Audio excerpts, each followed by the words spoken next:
El pomberito. Lo más peligroso que había en el Chaco a la hora de la siesta era el pomberito. ¿Qué cosa espantosa era eso? El pomberito de cancha larga era uno de los más embromados que existían, siempre andaba con un chicote al hombro. En el campo, ningún chico se animaba a salir a la siesta. A Sergio, que era muy cabezudo, su madre todos los días lo amenazaba. Anda. Anda no más, vos. Pero después no me vengas llorando que te agarró el pomberito. Pero Sergio, que era más terrible que el mismo pomberito, no hacía caso a nada ni a nadie. Él no tenía miedo de salir a la siesta, y apenas sus padres se dormían, de un solo salto se esperaba por la ventana y rajaba para la casa de sus compinches. Raúl y Eduardo eran hermanos y su casa quedaba a unos 300 metros, en el campo no hay cuadras. Eran los hijos de un peón del padre de Sergio y eran tan salvajes como él. Para ir a la casa de sus compinches había un caminito por donde uno podía ir a pie, en bici, a caballo o en surki. Pero para acortar camino, casi siempre Sergio atravesaba un montecito y luego bordeaba entre un estero y un cañaveral y se ahorraba un buen trecho. Y este era el programa. Todos sabían y, Sergio también, que los lugares preferidos del pomberito son los cañaverales y los montes. Muchos cuentan que suelen ver al pomberito sentado chupando la caña de azúcar, y ha de ser cierto porque es lo que más le gusta. Pasar por un cañaveral a la siesta no solo era un desafío sino un peligro mayor, una verdadera prueba de fuego. Había pocos que se animaban. Por las dudas, siempre llevaba un facón en la cintura, uno que le había regalado un tío cuando cumplió 12 años. Toma, esto te va a servir mucho. Un hombre de campo siempre tiene que andar con un cuchillo en la cintura, y vos ya sos un hombrecito. Nunca se sabe qué puede pasar. Pero ojo, ¿eh? No lo lleves a la escuela hay que ir a estudiar, le dijo el tío, entregándole un hermoso cuchillo con una vaina de cuerpo marrón. Fue el regalo más fantástico que pudieron haberle hecho. Los primeros días hasta dormía con el facón bajo la almohada.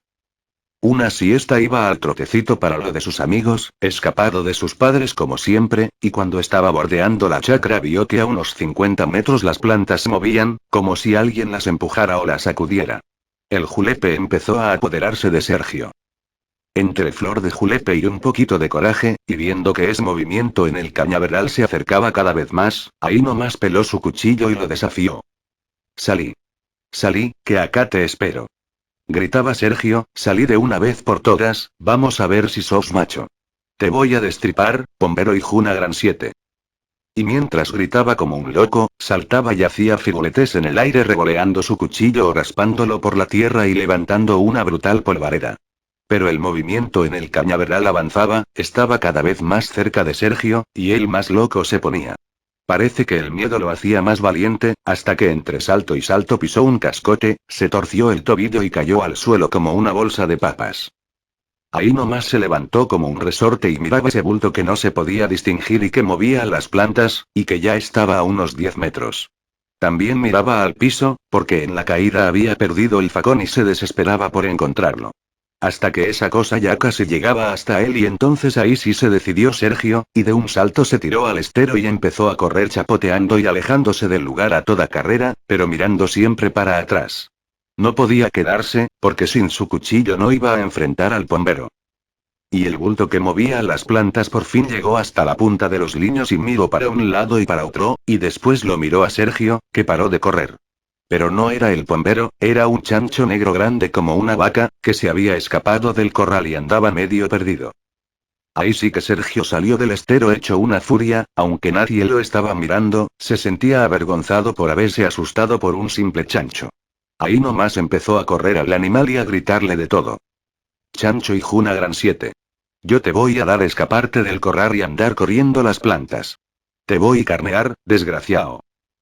Salió del estero todo mojado, buscó su facón, se sacudió las ropas y siguió camino. Claro, esto fue un susto nada más, porque por suerte no era el pombero. Pero hay muchos casos donde sí aparece el pombero y el asunto no es nada divertido. Me acuerdo bien de un caso, que también ocurrió en Cancha Larga, a unos 2 kilómetros de la casa de Sergio, cerca del cañaveral de los Álvarez. Ese sí que fue embromado. Había una familia, los Cabrera, que eran peones de los Álvarez. Tenían 4 o 5 hijos, y al más grande, Juancito, le pasó algo que todavía me pone la piel de gallina. Una siesta se escapó de los padres y rajó para la laguna a pescar. Iba caminando piola por el medio del cañaveral, silbando y pensando en bueyes perdidos, y de golpe empezó a escuchar unos silbidos y después ruidos como de alguien que corría entre las plantas de cañas, y lo peor era que se venía hacia él. Entonces, patitas para qué te quiero. Emprendió una carrera a toda velocidad, tiró la cañita de pescar, su latina de lombrices y también la bolsita de la onda con los bodoques. Y la cosa cada vez más cerca, ya se le venía encima. Juancito corría con desesperación y miraba para atrás, viendo que a unos 10 metros una cosa medio petiza, como un enano barbudo con un sombrero grande, lo corría, pegando unos alaridos y unas carcajadas terroristas. Mamita. Mamita, ayuda, hágame. Gritaba y lloraba. Hasta que enseguida nomás sintió como si le dieran un gran empujón en la espalda y cayó de trompa, pegándose un revolcada de la gran 7. Ahí, mientras se revolcaba en el suelo, el enanito lo pateaba y le pegaba unos chicotazos, mientras no paraba de gritar y reír a carcajadas. ¡Ah, jajajajajajajaja! ¡Ah, jajajajajaja! Y Juancito quería levantarse y correr, pero se volvía a caer, y el enanito lo pateaba y lo chicoteaba sin parar. Eso fue lo último que se acordó Juancito, porque a partir de ahí perdió el conocimiento. Y así lo encontraron unos cañeros esa tardecita, cuando volvían a sus casas. Lo levantaron, le mejoraron un poco la cabeza y él se empezó a despertar. Estaba todo sucio de tierra, arañado y golpeado. Tenía marcas por todas partes, y no se acordaba ni dónde estaba. No sabía quién era ni dónde vivía. Por suerte los cañeros lo reconocieron. Pero, che, este es Juancito, el hijo de Cabrera, dijo uno.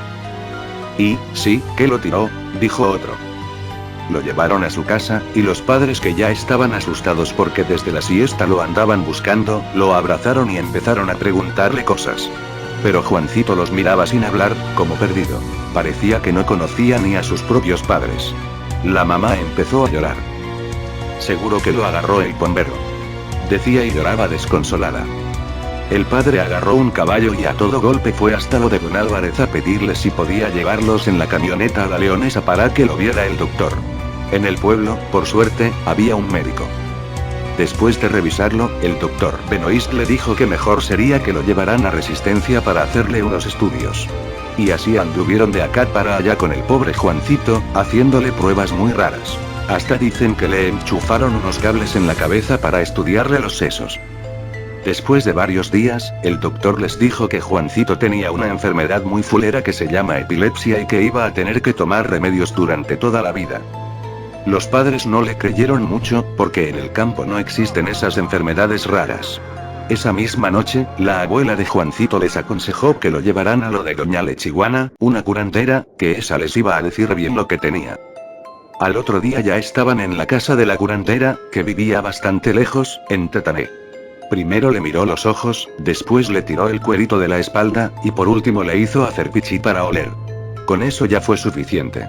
Juancito no tenía ninguna enfermedad, dijo la lechiguana, y había quedado tonto porque lo agarró el pombrito.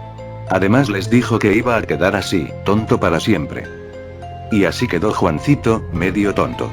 A veces le agarraba como una locura, parece que se acordaba del pombrito y se tiraba al suelo, gritaba y pataleaba y echaba espuma por la boca. Pero ya nadie se asustaba, porque doña Lechiguana les recomendó lo que había que hacer en estos casos.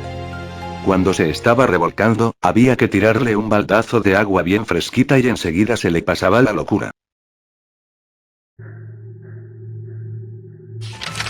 Hola, aquí Rasta108. Pues bueno, esta historia es del personaje que aparece en la portada del libro, cuyos derechos son reservados a Hugo Mitoy, el autor del libro. Y considerando la historia de este personaje, a cualquiera le puede dejar un trauma permanente si te ataca algo como eso. Y bueno, si les gustó esta historia, denle like, suscríbanse para ver más contenido, compártanlo y comenten si alguna vez vieron una silueta de un duende caminando hacia ustedes que les causará miedo. Además, activen la campanita para recibir las notificaciones del canal.